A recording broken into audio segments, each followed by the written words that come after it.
Hello everyone, welcome to our lesson 4, class 1 of African drum beat singing. Today I am going to teach you our drum beats for our song called Amavolovolo.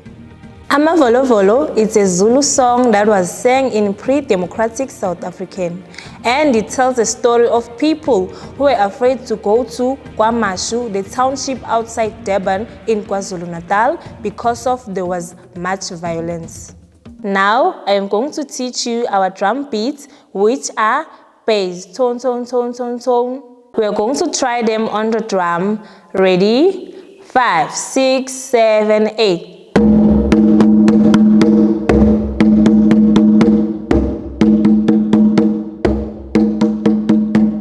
Let's try it again. Ready? 5, 6, 7, 8.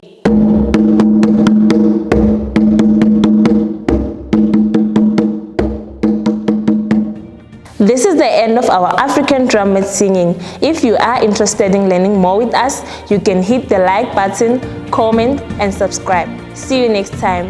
Goodbye.